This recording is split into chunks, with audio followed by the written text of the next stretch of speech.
leem esse livro. Outra coisa, lendo isto aqui, eu vou dizer que não é um livro erudito, não é um livro para especialistas, e não é um livro difícil para o leitor francês médio, é um livro escrito por uma jornalista na linguagem popular.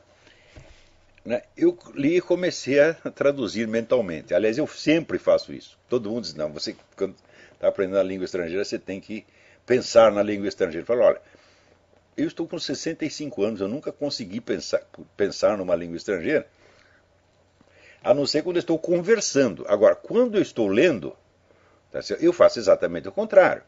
Eu faço questão de traduzir tudo para ter a certeza de que eu tenho o domínio completo daquilo que eu estou lendo. Senão você não sabe a nuance exata. Você vai pegar a nuance da língua estrangeira em comparação com a nuance que tem na sua língua. Então eu faço esse exercício há muitos anos e para quem quer aprender a escrever, eu sugiro que faça isso. Agora,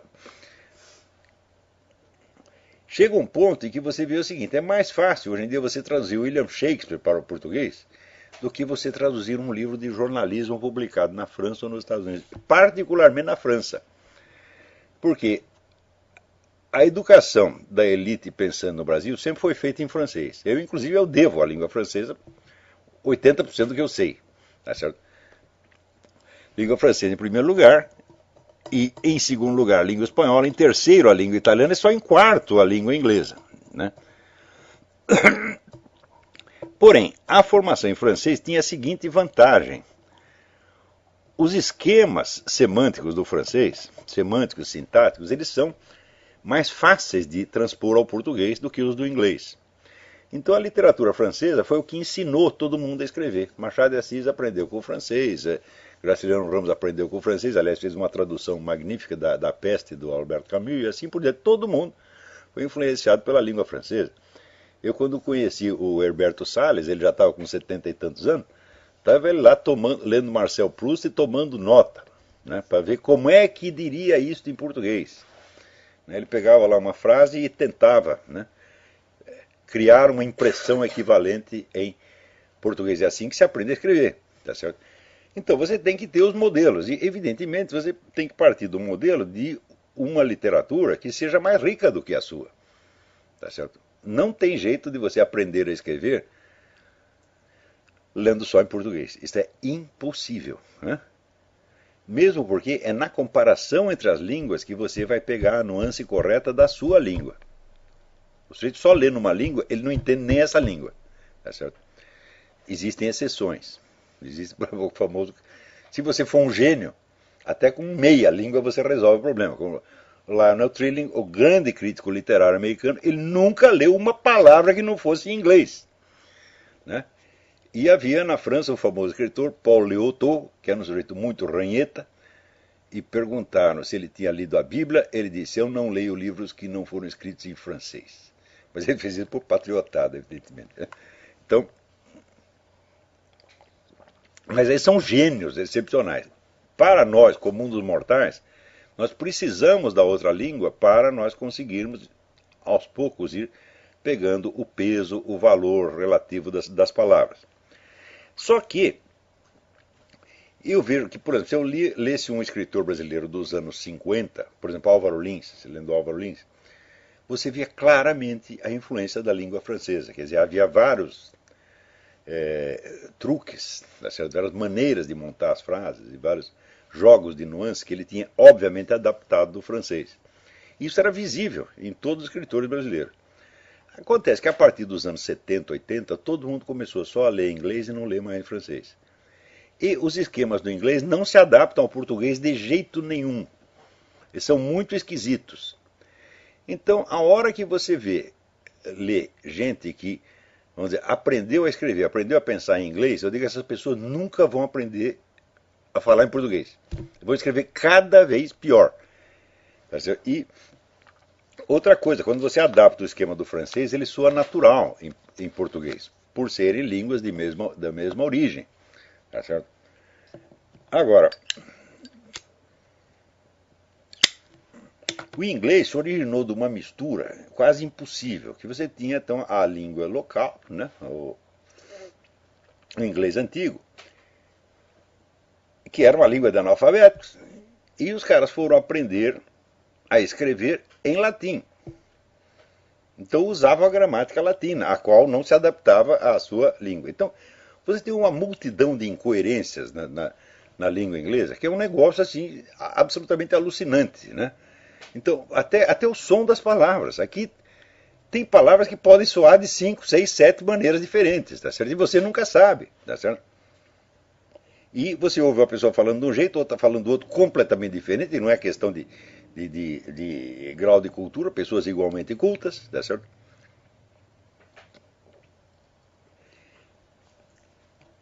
E, vamos dizer, é uma gramática tão incoerente, tão absurda, que eu digo, eu acho que um dos motivos dos americanos serem inteligentes, os anglo-saxões serem tão inteligentes, é que a língua deles é tão ruim, né? Que o sujeito, só para aprendê-la, ele tem que ter um QI a mais, tá certo? A prática, as gramáticas das línguas latinas são muito mais organizadas, muito mais racionais, né?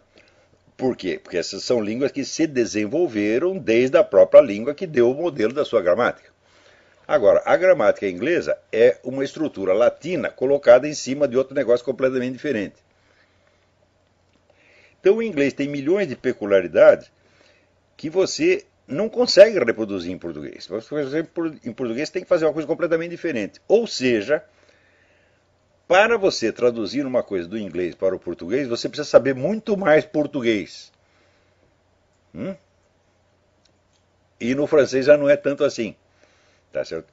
Porém, eu tentando traduzir mentalmente aqui o livro de Elizabeth Lévy, eu vi que se eu fizesse isso, tem equivalentes perfeitos. Só que no português de hoje seriam incompreensíveis. Então eu falei, olha,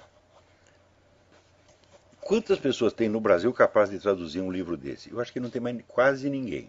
Se tiver 5, é muito. Pessoas capazes de reproduzir os efeitos de linguagem que dá. Numa página tem 20. Tá certo? Coisas de uma riqueza extraordinária e que não são coisas de literatura. Isso aqui não é nenhum Marcel Proust, tá entendendo? É apenas uma jornalista. Então aí você vê que esse, vamos dizer, é um dos sintomas, um dos aspectos mais terríveis da decadência da língua portuguesa no Brasil. Você vê que uma língua ela é poderosa quando ela consegue dizer nos seus próprios termos tudo que os outros estão dizendo nas outras línguas. Tá certo? Então, e note bem, quando eu digo as pessoas que aprenderam a escrever no inglês, né, eu conheço inclusive muita gente culta, entre aspas, né, no Brasil, principalmente jornalistas, que não é que eles aprenderam o português e depois se enriqueceram com o inglês. Não, eles aprenderam diretamente no inglês. Ou seja, começaram a ler livros em inglês antes de ter domínio da sua própria língua. Então escreve tudo americanizado sem saber que é americanizado, porque não tem outro modelo. Tá certo? Isso destruiu a nossa língua.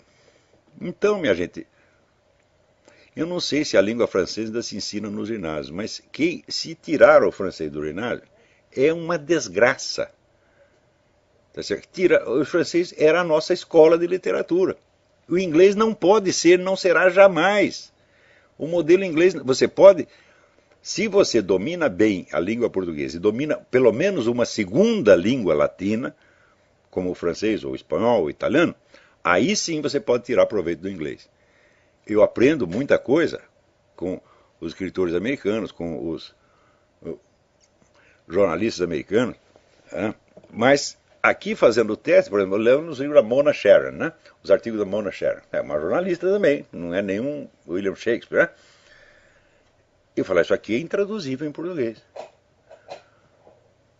Tem uma riqueza estilística que na tradução para o português vai se perder completamente, porque não é possível você gerar esses instrumentos diretamente do inglês para o português. Você teria que ter a mediação do idioma latino mais desenvolvido e mais aprimorado.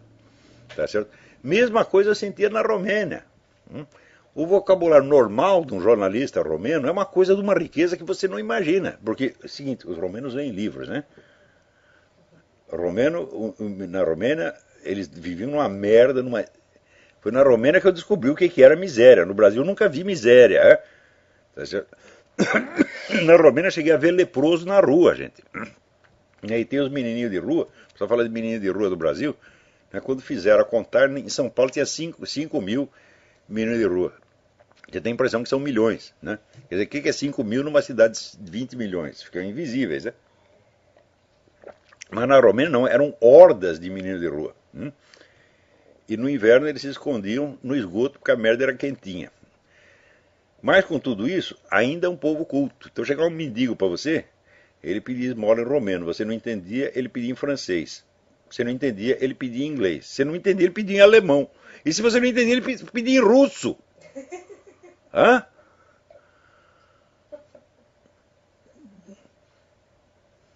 Quer dizer, o cara sabe no mínimo 3 línguas. Né? Um dia eu tomei um táxi e perguntei para o homem se ele falava francês. Ele falou não. Fala inglês? Não. Ele fala espanhol? Não. O que o senhor fala? Eu falo alemão e russo. Eu falo, pô, me ferrei aqui. Então dei lá umas instruções no alemão, né? Daquele retardado mental. E ele mais ou menos entendeu. Né? Mas esse foi assim, foi o mais burro que eu encontrei, hein? Então, vamos dizer, o vocabulário deles é de uma riqueza enorme. Então, eu estou sugerindo, vamos dizer, a todos os meus ouvintes, voltem a ler em francês. Aprendam e voltem a ler. Né? Então,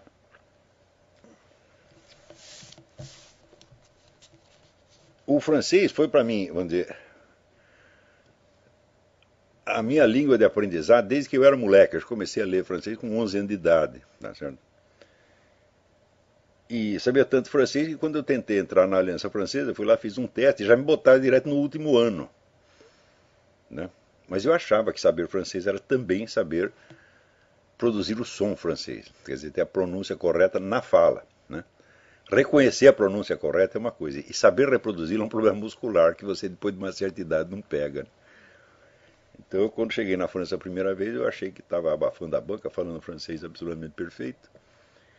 E cheguei no prédio da Unesco e tinha lá um velhinho sentado na portaria. Eu chego lá, Monsieur, s'il vous plaît, où est la délégation brésilienne? Ele olha para mim e pergunta, o senhor é português, não é?